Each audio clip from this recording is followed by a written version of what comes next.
agradecer por isso, pedir ao Senhor Deus para que continue abençoando a vida de cada um, Deus, que chegou neste lugar, que já se faz presente. Deus, que este culto possa ser de adoração, de exaltação ao seu nome, Deus. E o Senhor sinta-se, ó Deus, à vontade em nosso meio para operar, ó Deus querido, da forma como o Senhor quer. Deus, em nome de Jesus, que a sua presença, Deus, possa ser real em cada coração. Aquele coração, ó Deus querido, que chegou triste, ó Pai querido, neste lugar, ele possa se, ó Deus, alegrar. Deus, em nome de Jesus, no Senhor nós temos esperança. Em Ti, ó Deus querido, nós temos força. Em Ti, ó Deus querido, nós podemos contar. Deus, em nome de Jesus, nós agradecemos, ó Pai, mais uma vez, em nome do Pai, do Filho e do Espírito Santo de Deus.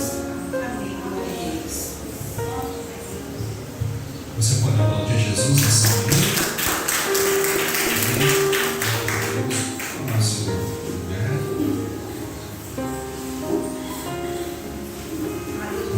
Uma alegria recebendo nessa manhã o nosso irmão Júlio, também a sua esposa Ana Luísa, e assim também os seus convidados, né? Vieram para a apresentação do Micael e também do Rodrigo, né? Apresentar. Ser o nome do Senhor, e nós faremos nessa manhã. Mas convido aqueles que têm a sua Bíblia, o texto do Evangelho segundo escreveu Lucas.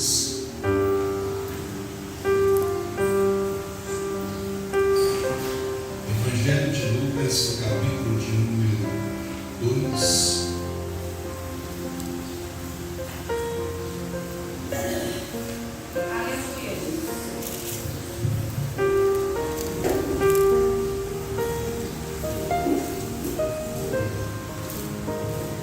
Capítulo de número 2.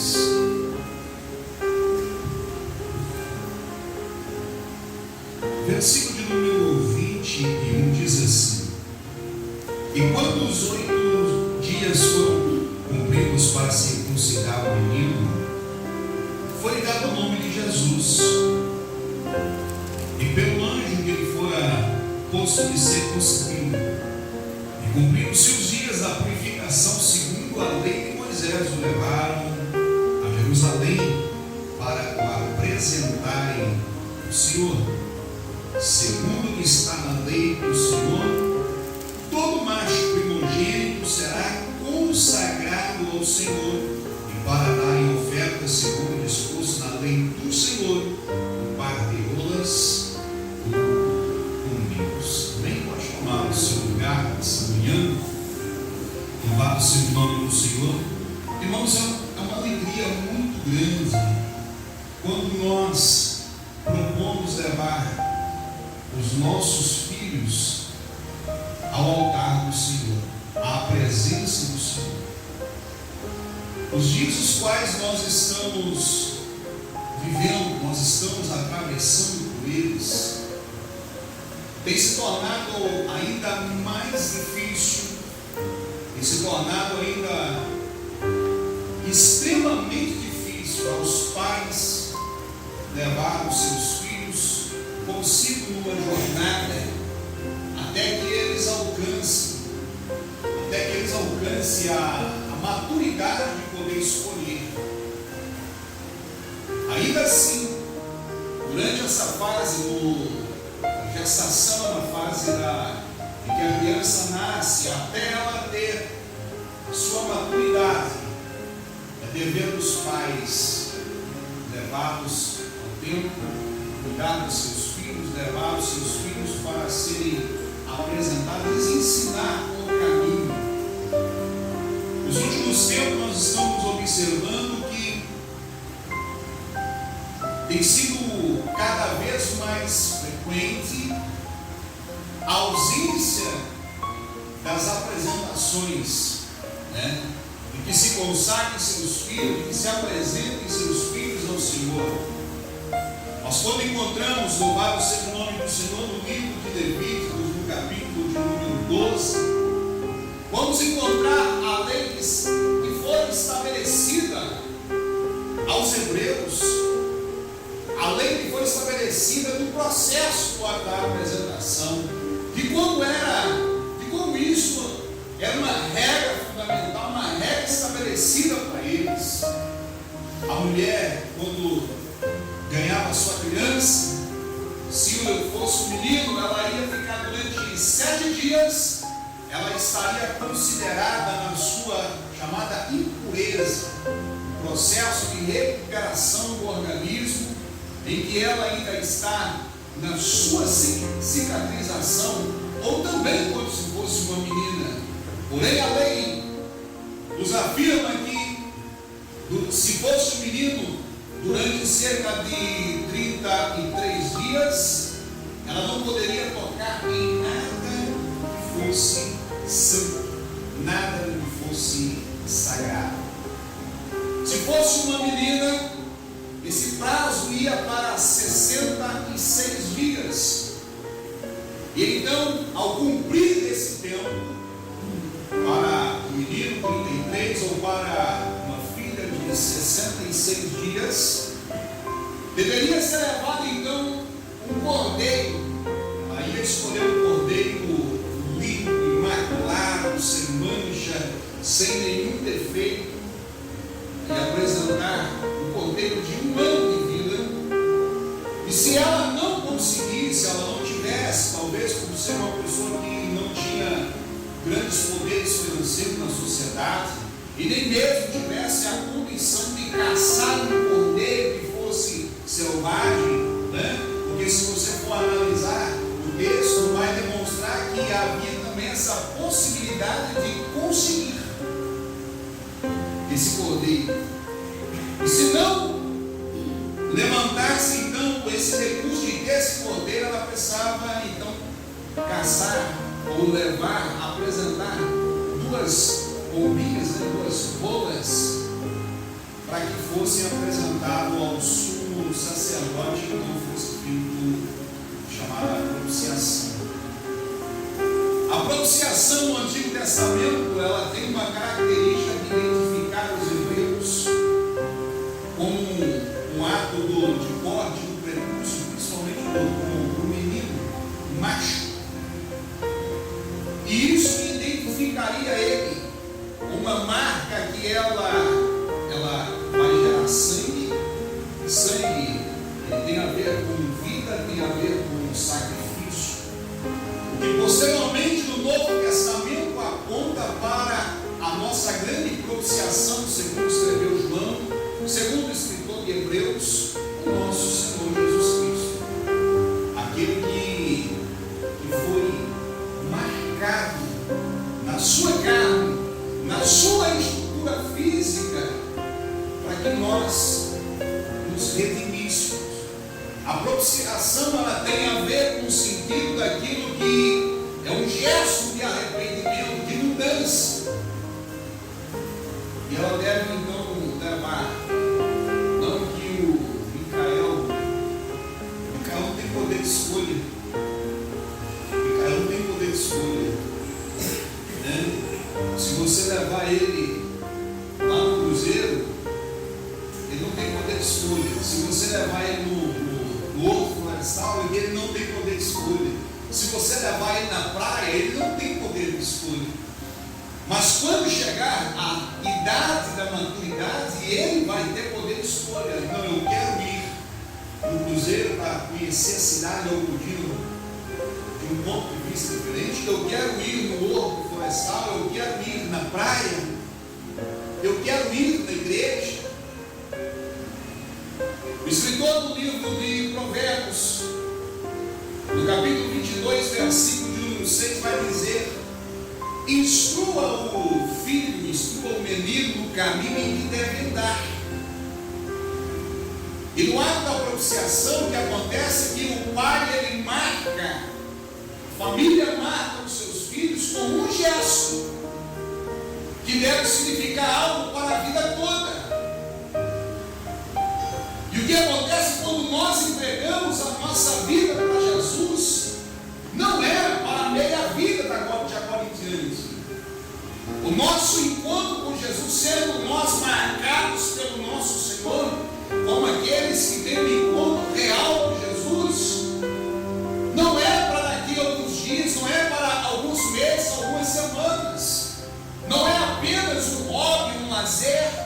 uma mera escolha por uma fase da nossa vida, mas deve levar para a vida toda. A nossa escolha, as nossas decisões em torno de Cristo, do Evangelho, da nossa fé, elas não podem e não se tornam apenas temporárias. Elas são para a vida toda. O caminho que um pai e uma mãe ensinam para um filho não é para alguns meses, é para a vida toda. Os valores que um pai e uma mãe transferem para os seus filhos não são para alguns meses, são para a vida toda. Não é à toa que o escritor ainda do livro de Provérbios vai dizer: não devolva aos marcos antigos. Qual é a ideia de não devolver? É o que acontece, nós estamos vendo hoje. Você entra dentro de uma escola, tem alguém tentando te ensinar um marco novo, uma novidade, para você descumprir um preceito que é cultural com base da sua família, descumprir um preceito cultural religioso com base em uma experiência milenar, que muitos antes de nós vieram, passaram, atravessaram, provaram, viram que eram ótimos, eram perfeitos, mas atravessaram os tempos. E hoje nós estamos a cada vez mais dentro de um contexto social em que os nossos filhos estão sendo moldados paulatinamente dentro das instituições, quando não às vezes dentro de um ambiente escolar. Muitas vezes o pai e a mãe contratam uma babá e coloca dentro da sua casa, e aquela babá, e aquela pessoa que às vezes está ali irresponsável, não transmite o caráter, não transmite a cultura da família, os aspectos religiosos, e influencia os filhos para uma geração e muitas vezes se tornam perdidos. Quando eu olho para Maria e José indo a Jerusalém, descendo-se, Jesus vai participar, Jesus está envolvido naquele processo. Amados irmãos, isso mostra que Jesus não podia ficar em casa. Jesus estava sob os domínios de Maria e José, então foram participar também em Jerusalém. As festas anuais, eles estavam também em Jerusalém. Então eis a importância. Ah, pai, hoje eu estou cansado, eu não vou na igreja. Os meus filhos só ficam em casa se a minha esposa fica em casa. Não saímos para ir em lugar algum e deixamos os nossos filhos em casa sozinhos. Se nem adulto está tendo uma maturidade ultimamente, imagine as crianças. Imagine os nossos filhos. Tem adulto que você não está podendo confiar nele. E toda hora você pega uma notícia que ela demonstra que o adulto está muitas e muitas vezes pior do que um animal que é irracional e tem atitudes terríveis. Aí você imagina uma criança, você imagina uma adolescente, a qual Salomão vai dizer para que uma criança, um jovem, ele não ande na companhia do outro. Mas por que ele recomenda para não andar na companhia do outro? Porque o outro também não tem experiência, o outro também não sabe o que é certo, o outro também não sabe o que é errado. Portanto, ambos ainda são inexperientes com as coisas boas ou ruins da vida. Então manda ter uma experiência de companhia com um adulto, com uma pessoa que tem experiência. E muitas vezes nós vivemos uma sociedade que a gente não aprende a ensinar, a mostrar a realidade para os nossos filhos. A gente às vezes vê os pais cada vez mais soltando seus filhos para aprender sozinhos a lidar com a vida lá fora. E aprendem muitas coisas da pior maneira, no pior conselho, que muitas vezes quando retornam para dentro da casa vem reverberar. E aí a hora que o pai e a mãe muitas vezes vão chorar. É a hora que muitas vezes o pai e a mãe vai correr na igreja, vai correr em busca de uma solução. E essa hora, amados irmãos, ela já muitas das vezes não é suficiente mais para mudar a mente de uma criança, a mente de um adolescente, a mente de um jovem. Então o período fundamental de você ensinar uma criança é quando ela está debaixo da sua, ela está na sua tutela, como diz, debaixo das suas asas. enquanto você pode abraçar, enquanto você pode beijar, enquanto você puder dar um banho, enquanto você puder preparar um alimento, enquanto você puder vestir aquela criança, esse é o tempo que você precisa aplicar a instrução, mostrar a realidade, mostrar o caminho, para que lá na frente aquela criança, ela saiba que um dia você ensinou, você mostrou, e se ela por acaso decidir, ela optar, mais tarde, ela optar por um caminho, ela vai ainda lembrar, porque na consciência está gravada. A informação está gravada. A mente de uma criança, ela é pura quando nasce, mas é semelhante a um computador que você vai na loja, você compra, e o computador vem zerinho, você leva ele para casa, e aí você vai lá e começa a colocar uma música, uma foto, você coloca um probleminha, verdade? É assim que acontece. E o que acontece com o passar dos tempos? Aquele computador começa a ficar cansado. Ali dentro existe um programinha chamado de desfragmentador de disco, que é um mecanismo que ele vai lá e ele reorganiza a memória RAM, ele reorganiza o HD do computador, porque você começa a trabalhar e você vai lá, desliga, você não faz limpeza, você não coloca as coisas no devido lugar. Então esse chamado de desfragmentador, ele então chega e ele começa a corrigir todas as alocações dentro daquele computador. Agora presta atenção, como que a gente faz isso com a mente de uma criança? Reorganizar, presta atenção, reorganizar as informações na mente de uma criança. Certamente os adultos que estão aqui, quando aprenderam alguma coisa, alguém foi falar com você e não era aquilo que você pegou. Certamente todos aqui um dia, quando era criança, foi teimoso porque alguém falou uma coisa com você e você falou assim: não é isso, é aquilo ali. É aquilo ali. Não é isso. Fala até com o professor, às vezes é com alguém da família. Por causa de quê? Porque a informação que ela pegou primeiro, ela ficou desorganizada. Quando, por exemplo, uma criança está falando, fala todo erradinho, quando começa a aprender a falar, não é verdade? A gente acha até legal, porque a criança está aprendendo a falar, não pronuncia as palavras certinhas, não está bonitinha. A gente acha legal, porque ela está na fase de desenvolvimento. Mas qual é o dever do pai e da mãe? Ensinar ela desde cedo a pronunciar a palavra correta. Porque se a gente vai achando para tudo aquilo que é imperfeito por causa da idade, ela cresce, se torna um adulto também perfeito, porque não foi corrigido ao longo do tempo. Porque não foi corrigido ao longo do tempo.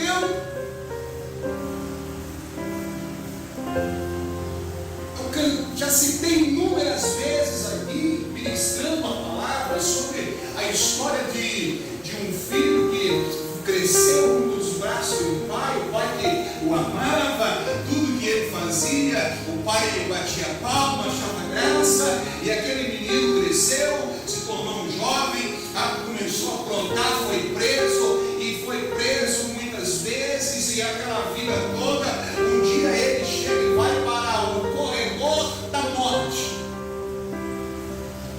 E quando ele chega no dia da sua execução, perguntaram para ele qual o seu último pedido. Ele falou: não quero beijar o meu pai, eu quero beijar o meu pai. E foi dado para ele aquela oportunidade de beijar o seu pai. Chamado seu pai, quando o pai chega ali do lado da sua cela, e o pai falou: meu filho, é triste, né? Que está decidido o que vai acontecer contigo. E aquele jovem, então, seu pai aproxima naquela grade, e ele aproxima da face do seu pai, do rosto do seu pai, e ele, em vez dele beijar o seu pai, como o último gesto, ele diz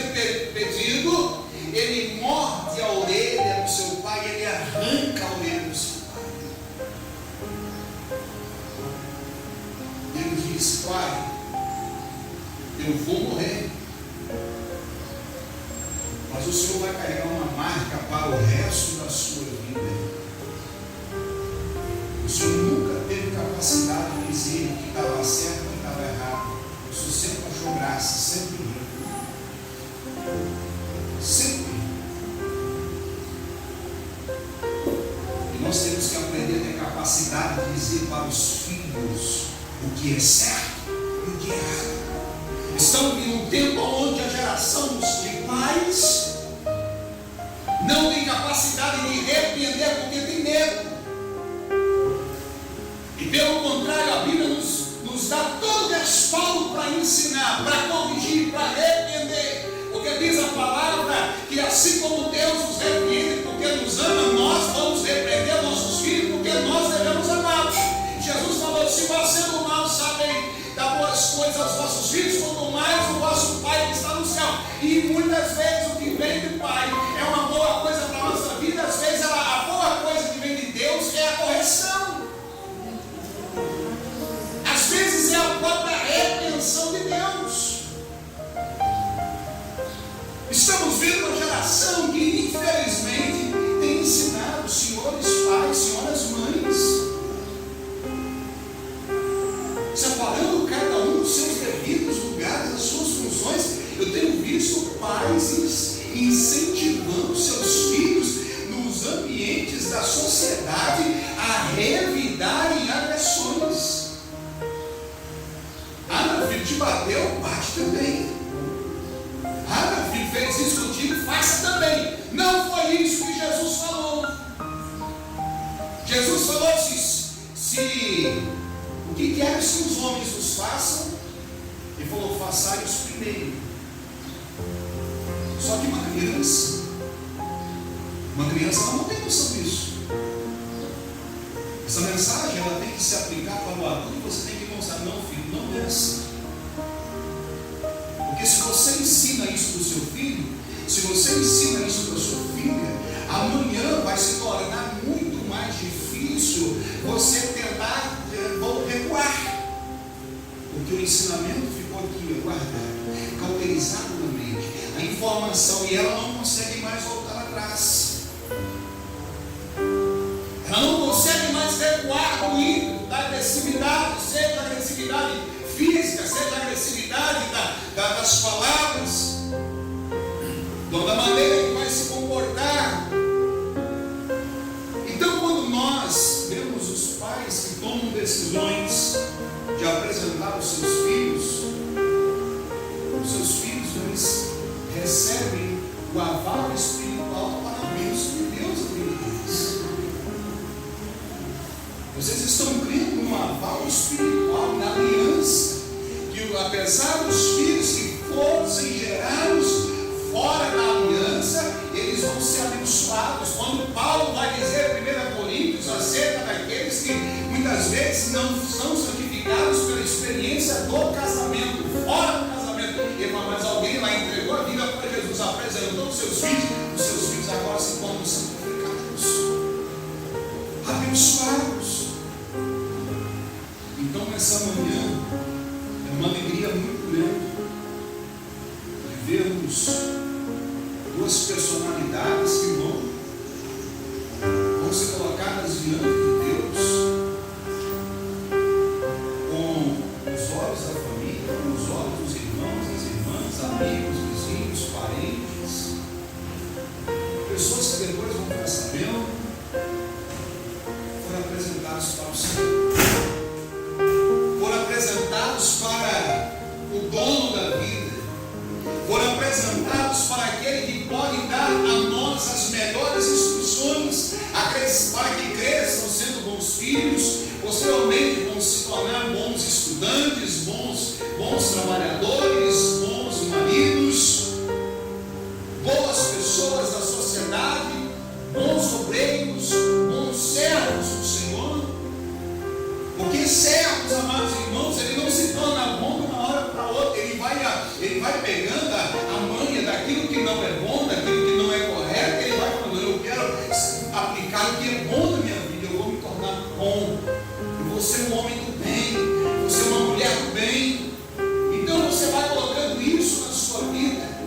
não importa, como diz Hebreus, capítulo 13, verso 6, tema que está escrito lá naquele painel, ainda que o homem possa vir fazer uma coisa, eu não temerei. Por que isso, irmãos? Porque nós estamos vendo uma geração que até nos liga para fazer o que nós estamos com medo de fazer o que é pecado. Estamos com receio de fazer o que é correto, porque a gente não sabe qual é a reação das pessoas. A gente, às vezes, você vai dar um prato de comida para alguém já vai te responder: não estou com fome, não preciso de comida. Você está entendendo? Você está entendendo como que as pessoas, às vezes, elas têm um tratamento? Eu fui uma certa vez em uma oficina de um amigo, cheguei lá, pedi para arrumar uma caixa de cerveja, se não me engano, né? E deu o horário do almoço, e acabou, ele falou: pastor, vamos almoçar comigo. Falou: não, está tranquilo. Passado alguns minutos, meia hora, eu saí, falei: eu vou ali, vou comprar um negócio para mim ali. Comprando isso para ti. Não estou te entendendo, não. Eu chamei para você almoçar, você não quis, não, você falou. Eu falei: não, você só falou uma vez.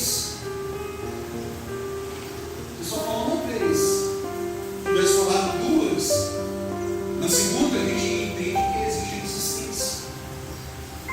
Aí pegou e falou: sabe o que eu falei a segunda? Porque um dia tinha um amigo aqui e eu convidei para almoçar. E ele pegou, falou que na casa dele tinha falou que na casa dele tinha comida. Irmãos, a gente não come na casa dos outros porque está faltando na nossa.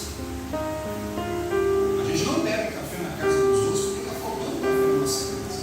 A gente não pega água, bebe água na casa de alguém porque está faltando água na nossa casa. A gente faz isso por causa da comunhão.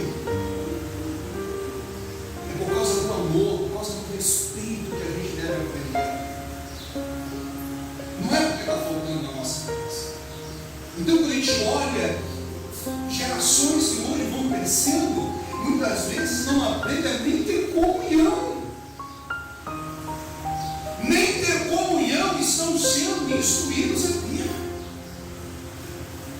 Quem me conhece aqui sabe que eu chego na casa porque se não tiver café eu vou pedir, se não me oferecer eu peço, e se tiver nada, eu só não almoço, não janto, se eu não tiver fome. E se oferecer? Agora você entendendo a letra, né? Como diz o nosso irmão Abel, né? Se entendeu a letra, né? Oferecer, chamar a segunda vez. Mas a gente tem que aprender a ter comunhão. Cada um estou com fome, eu já estou cheio. A gente tem que aprender a ter comunhão, a ser íntegro, a ser verdadeiro. Então a gente vai crescendo, vai crescendo, vai crescendo. Chega uma hora que o corpo para de crescer. Mas a sabedoria, a instrução, ela não pode parar de desenvolver nas nossas vidas. Os conceitos, as informações que vão nos fazer homens, mulheres melhores na sociedade, melhores para com os nossos filhos, melhores com os filhos dos nossos amigos, dos nossos vizinhos. A gente tratar eles da melhor maneira, porque eu tenho visto uma geração que só os seus filhos, todo pai e toda mãe, só vê erro no filho dos outros. Não consegue enxergar às vezes os erros dos seus próprios filhos. Parece que desconhecem literalmente os seus filhos. Não sabem que o cavaco não cai longe do topo. Os seus filhos muitas vezes são reflexos do que o pai e a mãe já foi, ou que ainda é até hoje. Não, pastor, o filho fundamental é o guiado. O senhor já está na camada dos anjos, né? É seres que não, dos anjos de Deus, né? Que não faz maldade nenhuma, porque lá em Judas capítulo 1, verso 9, o menino me falou assim: não posso dar nenhuma palavra de maldição contra Satanás. Ele, mas ele falou assim: agora o Senhor te repreende.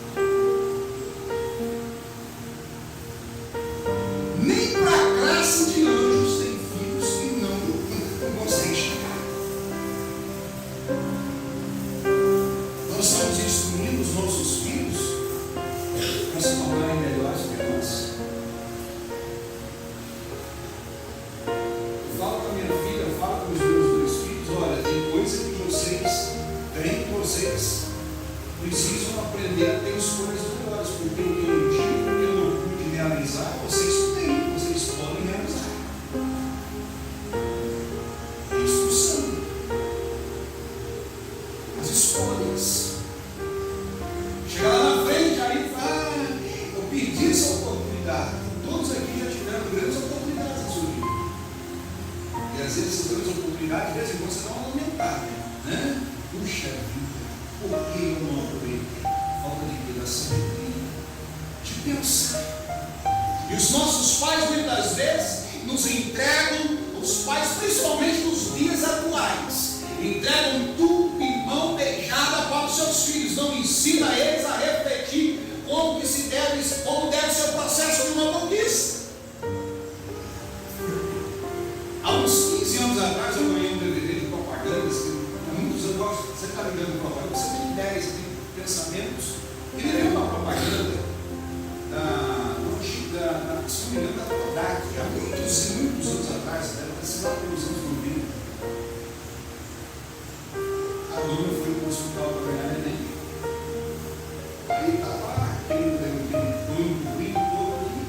Quando já entrega, tira a criança, vou entregar para ela, a criança já sai do lado do banco com a câmera da Kodak, assim, tira a foto da mãe. Isso está nos anos 90. O que acontece hoje? A criança, quando saiu do hospital, já ganhou um smartphone, já tem um tablet 5G de última geração, e já sai dali envolvido com aquilo ali, e os pais, cada dia, para acalmar, eu vou ter que acalmar essa criança, eu tenho que você tem que pegar o seu filho e colocar ele para correr, você colocar o seu filho para subir no barranco. Ah não, pastor, mas vai cair, vai quebrar. E quantas vezes você caiu de lá e quebrou? Quantas vezes você chegou em casa faltando a tampa da cabeça do dedão? Você morreu? Mas os pais dos nossos dias estão cada dia mais receosos, criando filhos melindrosos. Tá igual malícia, né? Aquela planta, quem conhece malícia? Lá no brejo, né? Você faz o chazinho aqui, se você encostar, ela se fecha todinha. Você tem que criar seus filhos, ensinar eles a serem homens, machos da masculinidade, e as mulheres femininas na sua feminilidade. O que é natural para eles. Não vamos criar filhos para confundir os valores que cada um tem, que é natural daquilo que Deus fez, que Deus trouxe na sua existência.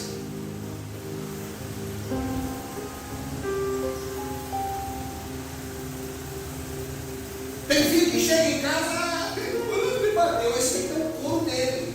Para! Encosta ele, para! Porque só do outro fazer cara feia tem um menino que já está chorando. Aí você não ensina, ele cresce melindroso para a vida inteira. Aí cresce, vira funcionário melindroso, vira patrão melindroso, vira um marido melindroso, vira uma mulher melindrosa, né? Então eu vou um canal no YouTube, um casal. A mulher ela vai fazer várias perguntas do marido, e na hora que o marido responde, ela ali no jogo de cena, e ela cria um ódio da resposta. Mas é isso. A realidade é essa. São pessoas que às vezes querem saber e quando descobrem, não sabem o que fazer quando eles descobrem. Então nós estamos criando nossos filhos para saber o que? Descobrir o que? Como é que vão lidar com a informação? Como é que vão lidar dentro de um ambiente onde você é agredido? Como você vai lidar num ambiente onde você é preterido, você é colocado de lado, onde as pessoas vão dizer para você que você não vai a lugar nenhum? Estamos criando nossos filhos para serem o quê?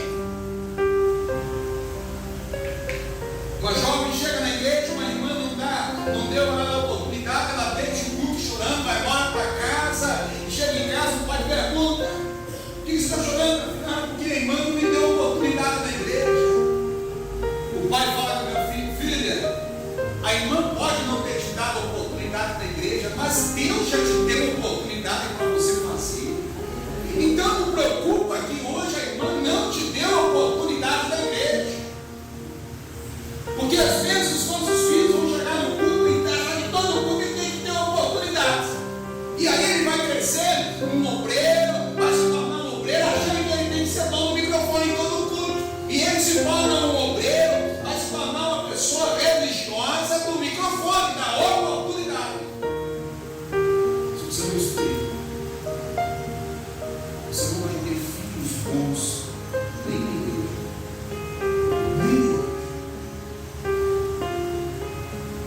não é sinal que muda a vida de alguém.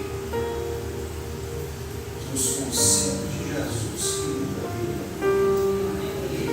Porque você fala assim, igreja pode mudar a vida de alguém?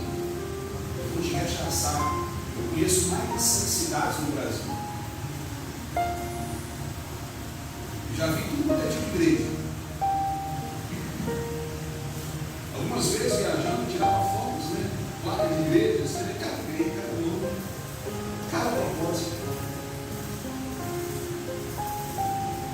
E não é porque tem uma igreja que muda, porque você tem que ter com a mensagem de Jesus para ser um homem melhor, uma mulher melhor. Para isso você tem que instruir. A função do mestre, do educador, daquele que discipula é instruir. Porque lá na frente, aí você vai ter o direito de cobrar a instrução. Por que você não fez aquilo que foi ensinado? Jesus não cobrou nada dos discípulos que eles não tivessem sido juntos. Nada.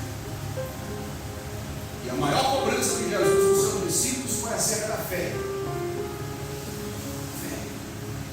Porque fé é impregnar crença. O salmista chega a dizer: escondi a tua palavra em mim para não pecar contra ti. Se eu guardo os conselhos, se eu guardo as leis, se eu guardo as regras, eu creio nelas, eu absorvo elas, eu tomo posse delas, eu as pratico, e então no dia a dia minha vida se torna diferente. Então o mestre diz a palavra. Os instrutores, aqueles que têm o dever de ensinar, eles vão ser cobrados, porque não fizeram, porque não instruíram, porque não fizeram a sua parte. Então nessa manhã, o registro dessa palavra, Jesus foi levado para ser apresentado. Como é que Jesus cresceu? Os únicos dois personagens da Bíblia que é mencionado aqui cresceram agradando tanto aos homens quanto a Deus. O primeiro foi o profeta Samuel, o segundo foi Jesus. Os únicos homens à luz do mundo que cresceram vieram lá de baixo, na instrução. Samuel era pequenininho, quando o Senhor começava a falar com ele, ele entendia. Os pais precisam falar com seus filhos. O filho dele tem um sonho, ele nem sabe. O filho sonhou. Aí você fala: não, e para com isso. Isso é. Estou vindo com a barriga cheia? Não. Você vai aprender a ouvir seu filho. Tem muitos pais que estão cortando os botões das cores, não deixando elas darem frutos. Não deixando seus filhos falarem com uma mensagem que às vezes Deus está entregando para um despertamento da casa, da família, às vezes até da igreja. E Deus às vezes está usando criança porque os adultos estão adultos demais. Os adultos cresceram tanto a ponto de não conseguir mais ouvir.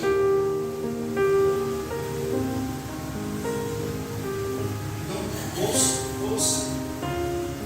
Tem um sonho? Deixa eu falar. Ore para que seus filhos eles possam levar a mensagem de Deus a sério, crescer levando a mensagem, ter compromisso com a mensagem de Deus. E vai ser a bênção da sua vida, porque lá na frente você vai ter motivação de alegria. Lá na frente você vai ter motivação de prazer. Meu filho é bênção, minha filha é bênção, porque dá o vinho que Deus faz. Amém? Que essa palavra possa ficar no seu coração essa manhã, em nome de Jesus. Você pode aplaudir o Senhor.